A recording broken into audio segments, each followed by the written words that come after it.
Versus Iron Mid, you said. Can't get over how big your minimap is.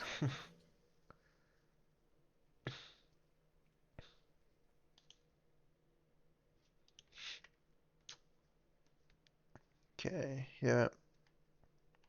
Okay, you win Ignite. Hope your top lane doesn't have Ignite, but or like Ghost or some shit.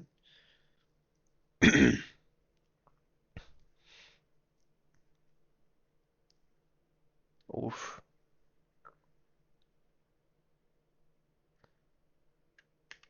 I mean, two things. I think like this is good, like standing to the side of the wave. You don't want her to be getting like you make a decision, right? That she either like cues you or cues away for shove. So I think it's like good that you stand to the side, makes it like an active decision on her behalf. Um, so I think this is fine. Throwing your cue right as it's about to time out is generally pretty bad.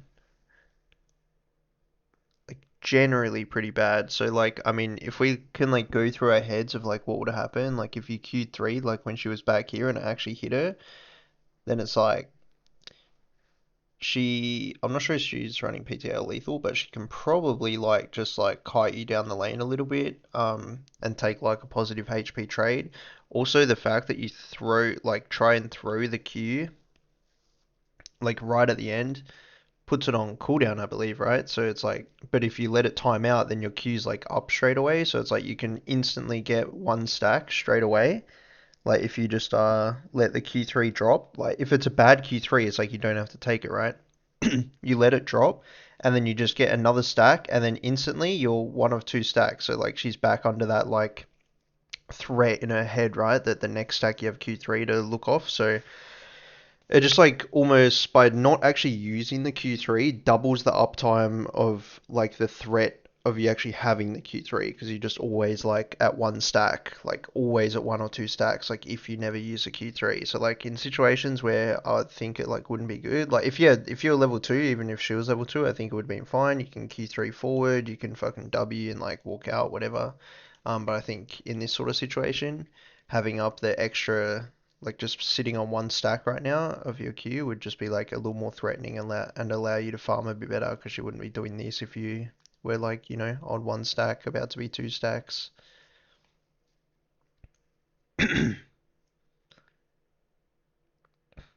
So yeah, so you let it drop off and then your queue's like straight away up and now you're on the one stack, which is like way more threatening. And now your Q2's back up. Whereas like previously, then it's like you have another fucking 4 seconds or 3.5 or whatever your cooldown is to like, not be threatening for.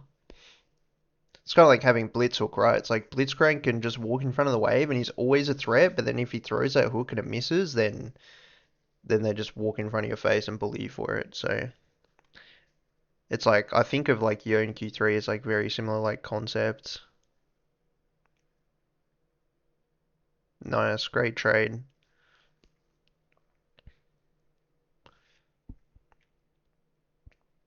Not the best to get hit there. Um, I don't know why you like ended up killing these. Because like in this sort of situation, there's two things that can go through your head.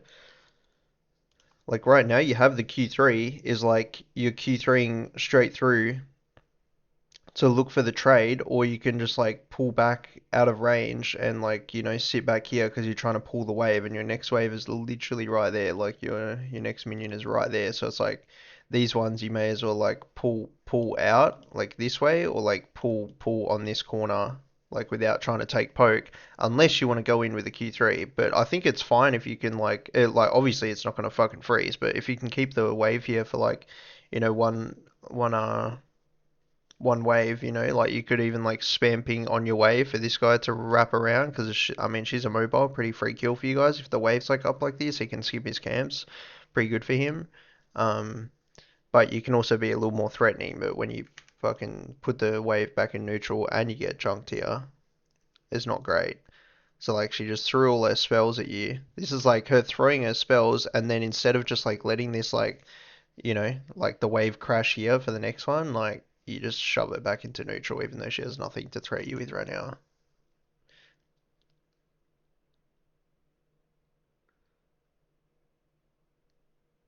Yeah, waves back in, and now she's in a safe spot. Farming for free with fucking half HP, no mana.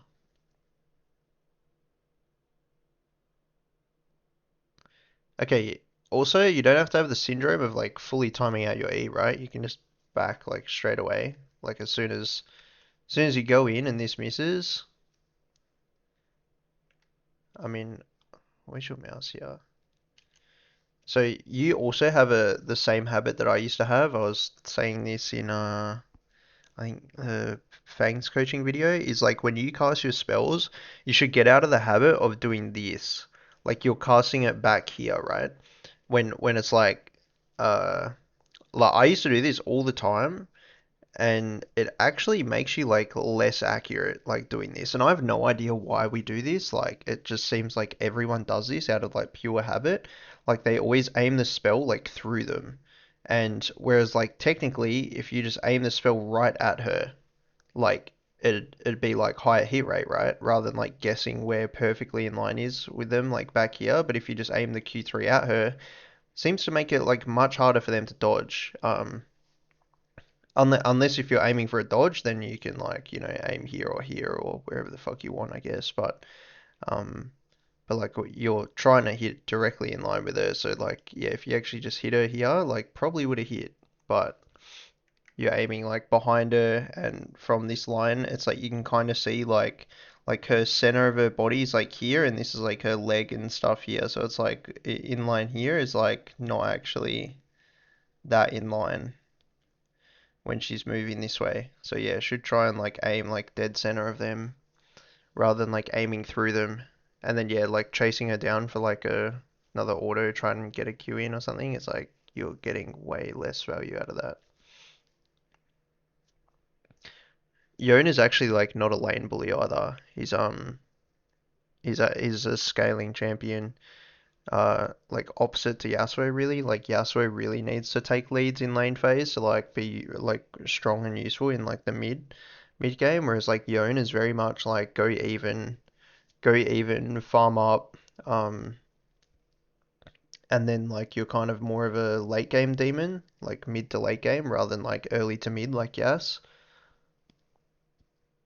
So generally you want to be like trying to go 10 CS per minute and just fucking not getting bullied out of your lane, which is why Ignite is actually like a little awkward because especially versing like champs like this, like maybe you can get bullied or something.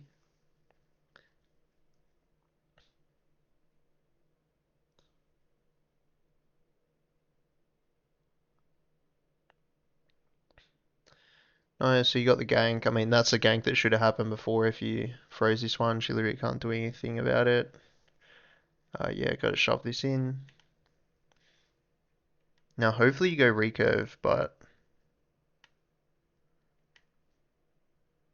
Oh, you're in Vamp Scepter. Okay. I mean, I don't mind the Vamp Scepter either, to be honest.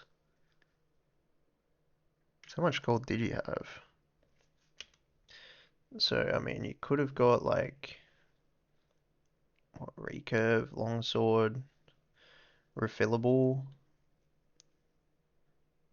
Yeah, or you get Vamp Scepter Dagger, which is what you ended up with. I think recurve, longsword, refillable would have been better, but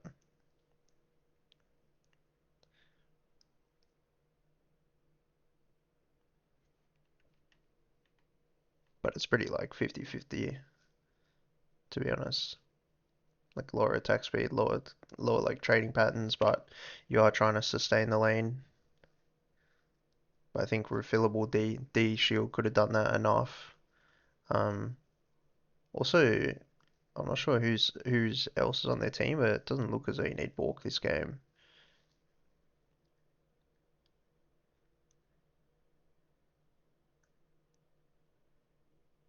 I'd have to see what the current builds are because there is a guy called Tempest who I always see like coming out with new fucking janky builds. He does a lot of like Conqueror Yone and stuff. Has a couple like challenger accounts in NA. Um, Used to just go Yuntal instead of like Bork Shield Bow IE like you do with everyone else, but um yeah, do you see that? So like you like aim at it all the time and then when you go to Q, yeah, like you Q like all the way up here, right? Like you flick the mouse to Q here. It's just a bad habit, and I don't know what I literally done it forever. I've only changed it in the last like year, and this is like same habit that I would do. And then like I mean, look at like where you kind of like clicked when you cast it, right? And this is like slightly actually above her. So I mean, if she went for the side step down here, she would dodge it very easily. If you click the dead middle of her, was probably like a little less dodgeable, right? Um, but I actually don't know like why we do that. Okay, so you're auto shoving, which is probably not like ideal. Um, okay, so I mean, you need to think of like straight away, like you've got the winning like lane state at the moment. Like her being same HP as you is like really good, but then she's also like half mana, and then this is like the same thing of like the syndrome where you just throw out your QE and you start shoving, but like if you don't do this, you can just get your next Q stack, and like I say, then you're back to like threatening, whereas this Q3 is gonna time out, and now you're 3 seconds away from getting your next Q stack, right? Um, so like you're always just delaying that when your Q3 is actually gonna be good.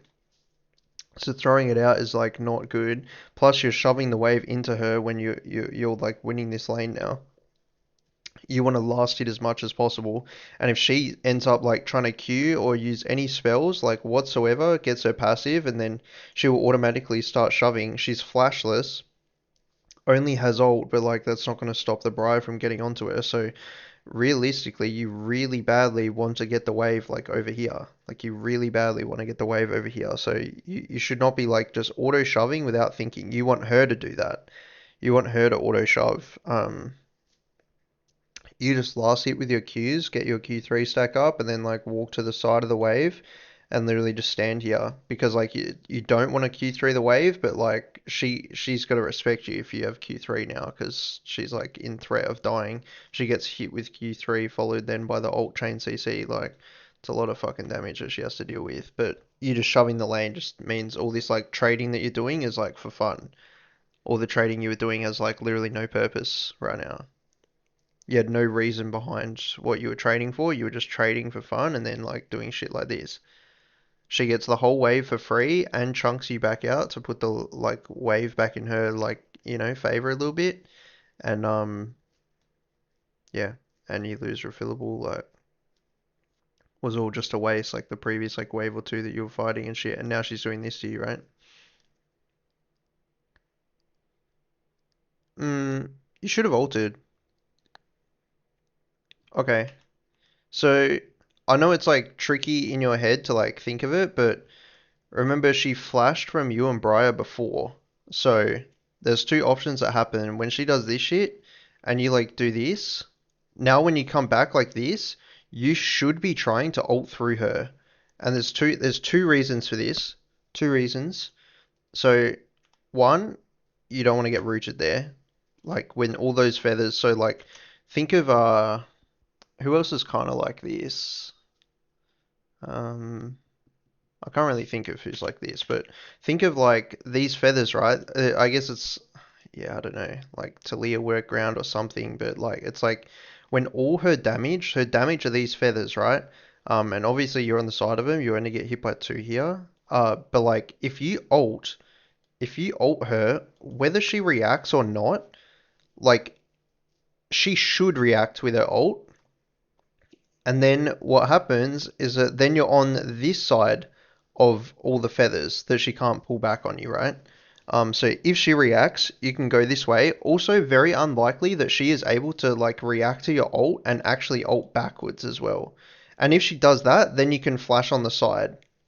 But like this is like guaranteed kill like missed because you don't click R, and you don't click R because she's got ult, right? Like that's your thought process is like, oh, she's got ult, so I can't just ult in her face. It's pretty like slow, easy to react.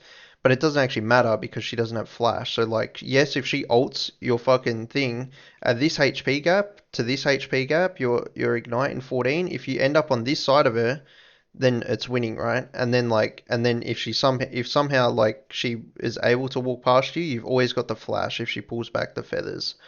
You can flash like aggressively because she doesn't have flash, right? So miss kill opportunity here for sure.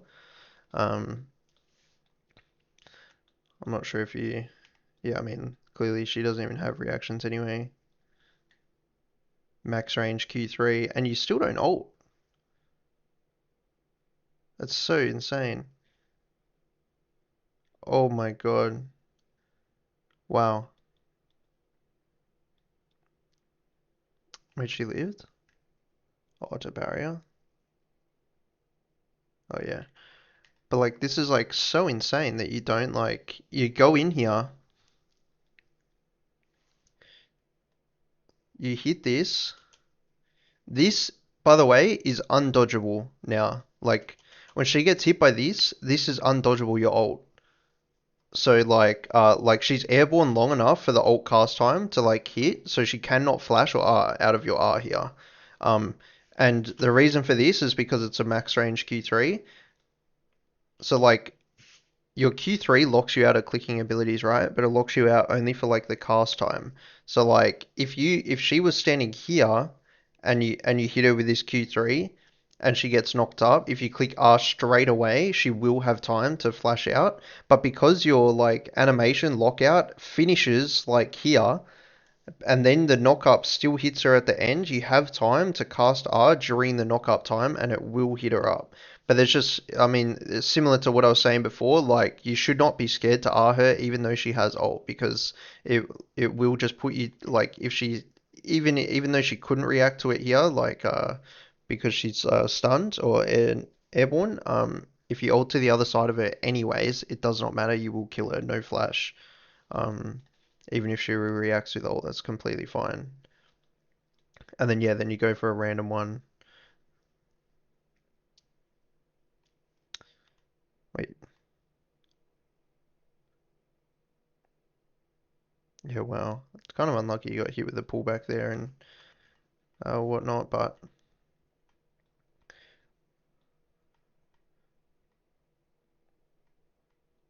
I don't want to make this video too long.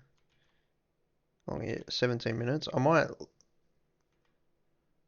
I'll see, because like, I mean, most of that is like the early lane phase that you should have fixed up. Um,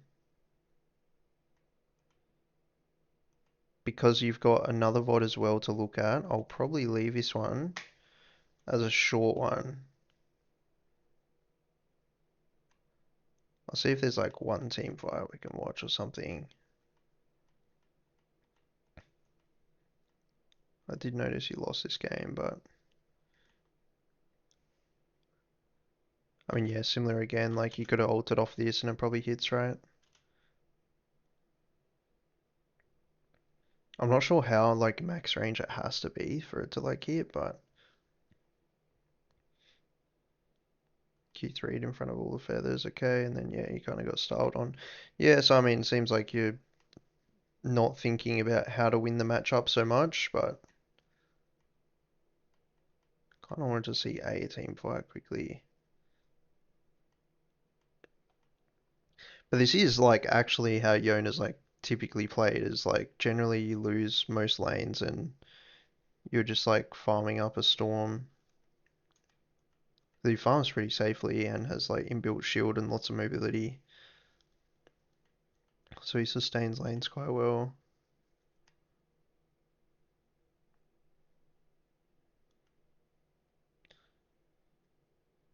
Yeah, so you can see like this one, right? I don't know if you even like I'd like no you didn't because you went for the W, so that would have like locked you out of ulting straight away as well. Because I'm actually not sure that might have been close enough, like far enough as well to like combo the R. without it like dropping the CC duration for her to be able to ult in between the Q3 and R. It might have been long enough, but you went for the W. I'm not sure. It would have been close because she wasn't max range, which was like 75% of the range of it. Fucking yeah, almost walked in front of the feathers.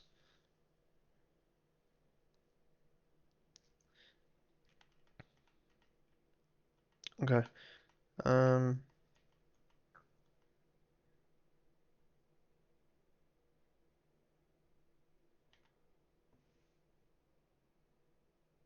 yeah, do you see how you like aim like all the way back here?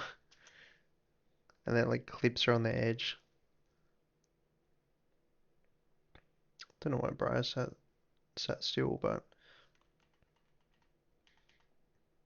how do we hold here?